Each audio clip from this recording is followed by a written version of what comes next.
Newcastle have beaten Manchester United 2-0 at Old Trafford. And before the game started, I made a prediction that Newcastle would beat Man United 3-0. So I was one goal off. I knew we were going to lose this game today. It was just about how we were going to lose. The way that we have been playing under this manager recently, I feel like Man United have hit a new low. And I feel like this is our new baseline. I don't see us improving our performance levels from now until the end of the season that much. I don't see us improving that much. I now believe, after what I've seen so far, that we will finish mid-table or in the bottom half of the table. I honestly believe that. It's surprising. It is surprising, but listen, there's a lot for me to talk about in with regards to this game, in terms of the formation, in terms of what happened with the Zirkzee situation, in terms of the players that the manager picked, the manager's decisions.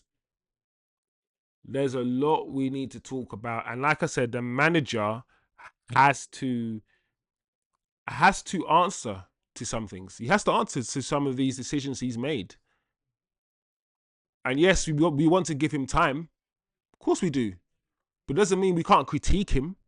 It doesn't mean we can't ask questions and challenge him and say, why have you done this or why have you done that? Nobody's free of criticism, despite the fact, yes, we will continue to back this manager, but we need to talk about some of the decisions that he's made. Listen, in terms of how we played in the first half, in terms of how we played today, we can say that it's one of the worst performances that we've seen.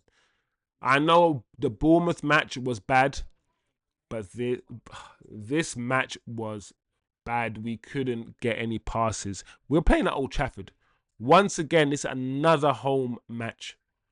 Another home match played against a team where we were slow to the pass, slow on the ball.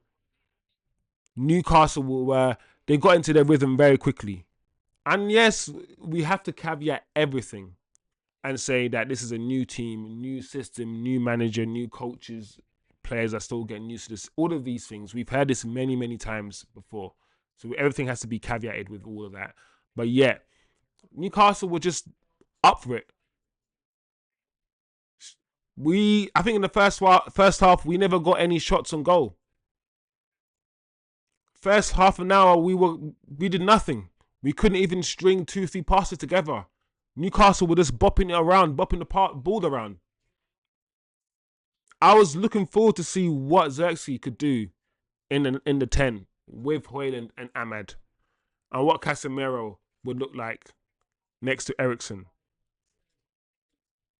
But one thing I said at the beginning of the stream was this: we don't play well when we play defensive players in the wing-back positions.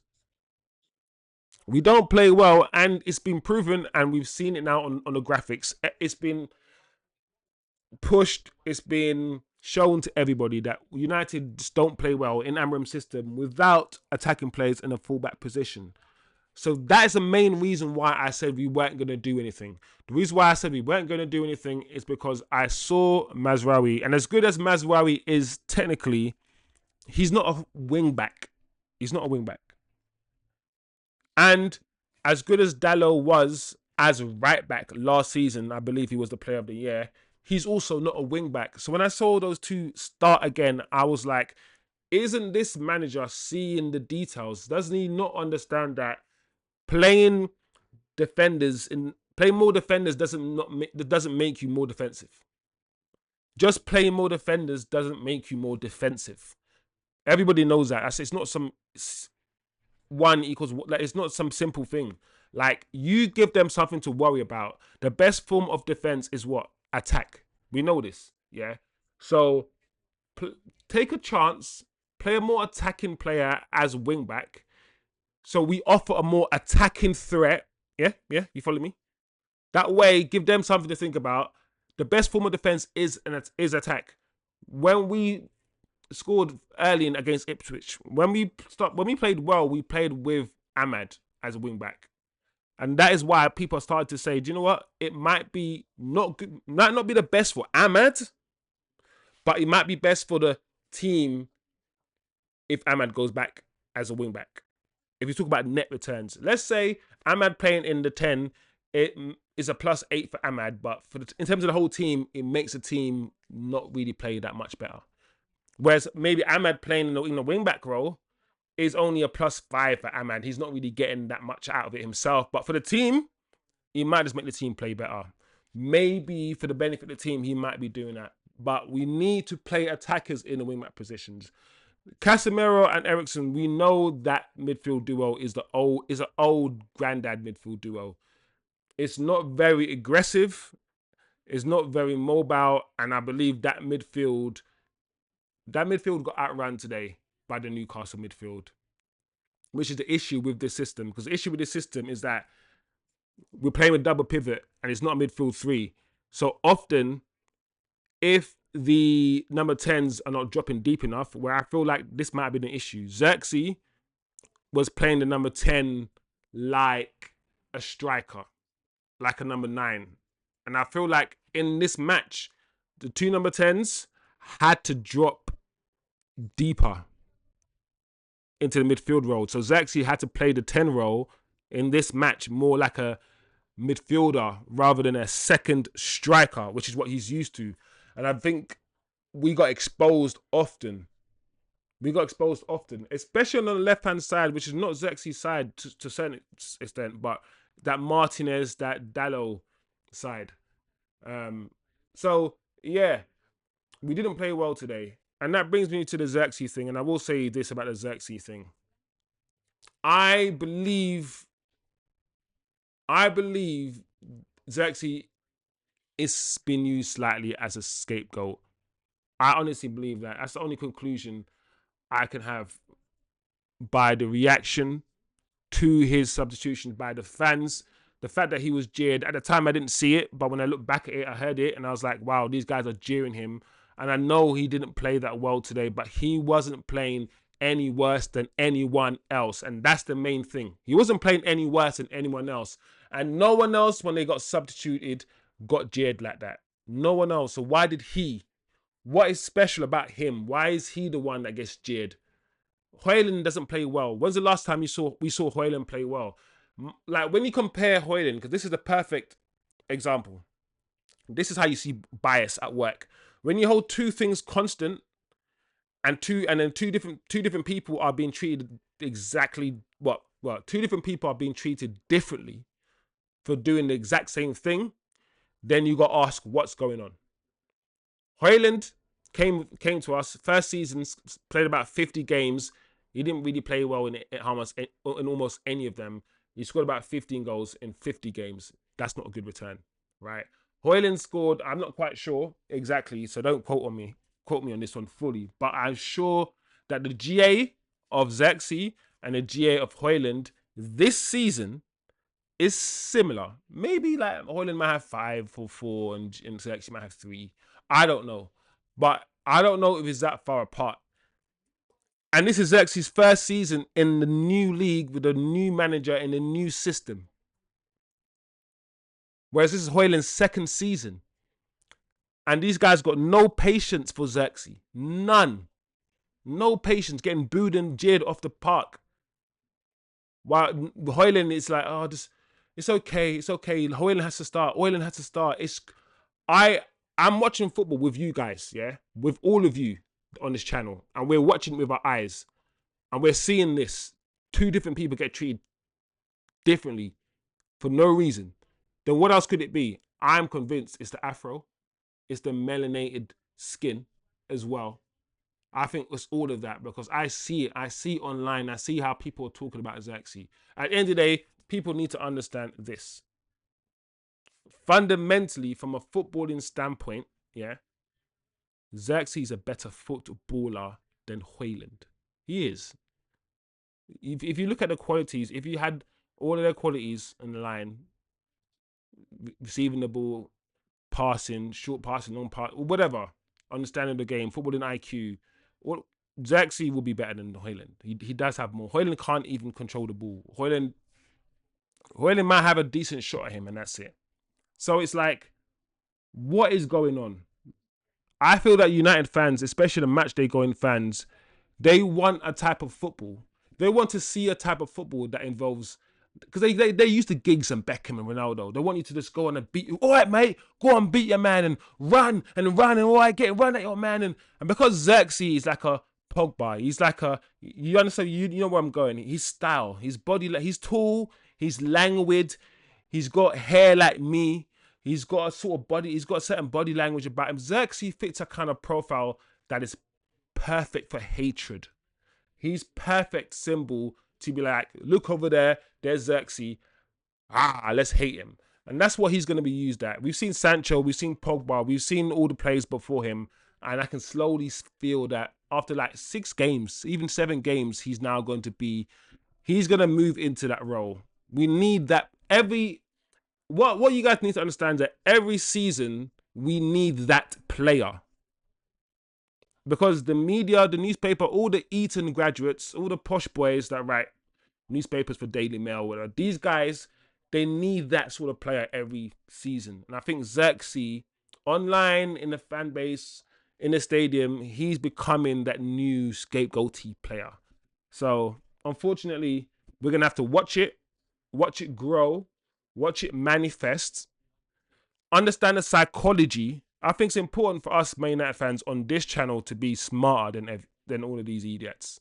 And just watch them, watch the psychology, watch the media, watch what happens on Twitter, and see how things shift, see what develops, and just continue talking about it and continue comment on it. Because we can watch football, we can understand it, we can enjoy it, we can analyze it, but also not be like idiots. We can be smart and enjoy football. And that's what I want to create on this channel. So that's my thing on Zirkzee. I think the manager sucks. I think the manager shouldn't have subbed him off. It made him more into a scapegoat than he needed it. And I think he's creating problems. He might be causing issues that he doesn't need. So I think he needs to be careful. I don't think he managed the game well. I don't think the lineup was great by the manager. And I feel like he needs to very quickly find his first team, his best team, and stick with it. He needs to now, for the rest of the season, perhaps find a middle ground. Yes, you want to implement your style of play, but do not forget you need to get the best out of the players. And if the player cannot do the role that you want him to do, that you've assigned to him, then don't put him in the lines. Then don't set him on fire. Don't do it. Don't do it, because you're forcing players to be scapegoats. Don't put them in situations you don't need them into. You don't need them to be. So I think the manager has some questions to ask. I think now we need to see Kobbie in the 10. If you're gonna do that to Zirkzee, and personally, if I'm being honest with you, I don't even think the manager wants Zirkzee. I think the manager wants another striker. And after what I've seen, listen, this fan base destroys careers. This fan base will try to destroy your career. We've seen some of the best players in the world come to Manchester United, and their confidence, because your mentality, your mental health is the most important thing. If you're not right up here, you will never be able to play football, and people need to understand that. And this fan base is toxic. It's dangerous. A lot of players that come here, unless we push them up and we hold them up like Bruno, the likes of Bruno and other players, where we push them and we cuddle them, and anyone who criticizes them, we attack them and we protect them. When there's other players that come here and we when they arrive, we stand there with pitchforks ready for them to mess up and kill them. There's other players who can mess up every game, and we just protect them. And there's some players who mess up once and we kill them.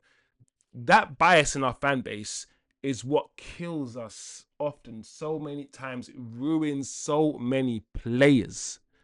We've seen it ruin players. That meant that brain, that same sort of, the voter brain, that politics brain, that vote against your own interest, and how you can be manipulated to. This Man United fan base want to see this swashbuckling, run around, hit and run football, cross the ball in. I always tell people this: if you try to implement tiki-taka football in this crowd, they will boo you after the first season because they'll get bored. They'll say, "Stop passing the ball back." They won't understand that. Listen, it takes about 5 years for this to work. The first stage, get the defense right. Second stage, get the midfield. Whatever. You move up, then you start. Your football starts to change, and so on and so forth. So it might take a couple of years to implement a different style of football. This fan base wants to see Beckham and Giggs cross the ball in and head of the ball in, Van Nistelrooy, and Cristiano Ronaldo ran and Rooney ran. They want to see that kind of football. They don't want to see the ticket, that patient build-up. These guys will boo you off the park if you come with that football. The Sanchos and the technical ballers might not survive. That technical football, that patient football, they're not ready for that football here at Old Trafford. We might be as global fans, but the match day going fans are not. They don't want it. Here's what it is, guys. All in all, Newcastle deserved the win. Newcastle deserved the win. It should have been more. It should have been 4. Martinez, the 2 goals that were conceded were absolutely shocking for Martinez, and I'm so surprised that he retains his spot. The game before, we conceded 3 goals, mostly because of him. The game before that, we conceded goals, mostly because of him. He's been the reason for us conceding, and not just, he's been as an individual. His individual mistakes are not being punished. We thought we are going to have a manager that if you play badly, you don't play. But Martinez is playing badly game after game after game, and the manager keeps picking him. He's not getting booed off the park, despite the fact he is actually costing us goals. That's insane, and that is what I'm talking about. That is what I'm talking. Maybe he's got goodwill. Maybe Zirkzee doesn't have the goodwill yet. But at the same time, he's only been here a short period of time, and he's already scored goals and got assists. So, I don't know. It is what it is. The manager needs to find his team very quickly. That's all I'm saying. Or this might end. I think Ineos won't make any drastic changes. I think they know the work that's ahead of them. I don't know Ineos. So what I can say is I hope they know the work that is needed. But the manager needs to come up with some good ideas very soon, or this is going to end with us finishing in the bottom half of the league, of the table. It is what it is, guys. Let me read some comments before I leave. Big up yourself, Cheekna. Let me pronounce it properly. Let me not try to butcher your name. Cheekna Utara. Sorry if I mispronounce your name, bro. Amrim sucks. Amrim can only do the 3-4-3 system. He lacks flexibility. Yeah, that's what a lot of people are saying. Is this manager, we want a manager to stick to his guns. We all want that. But to what degree do we want that? How much are we willing to put up with a manager who is stuck on his system and stuck on his way of playing?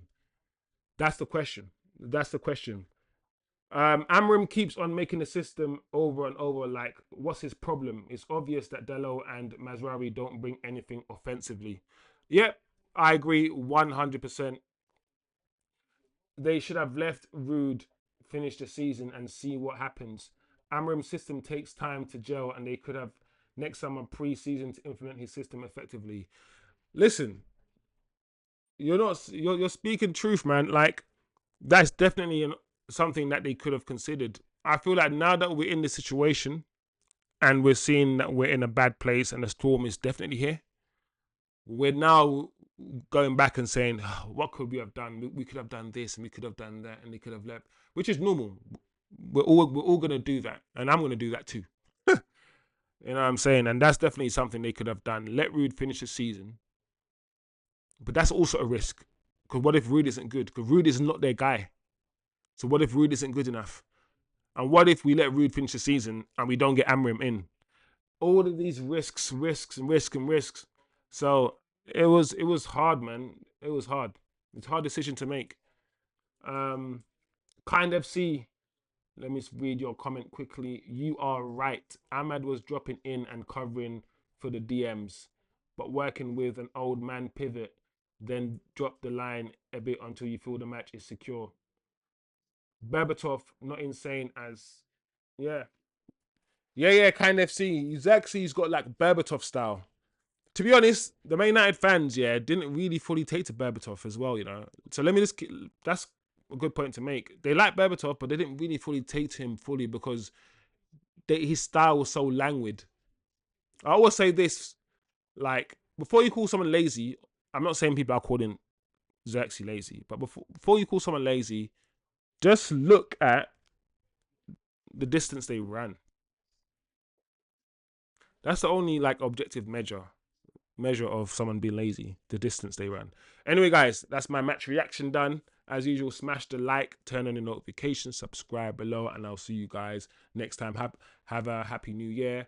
And yeah, we'll see you guys hopefully next match. And I can't see United winning or picking up any points. You know, this is crazy. Anyway, peace out.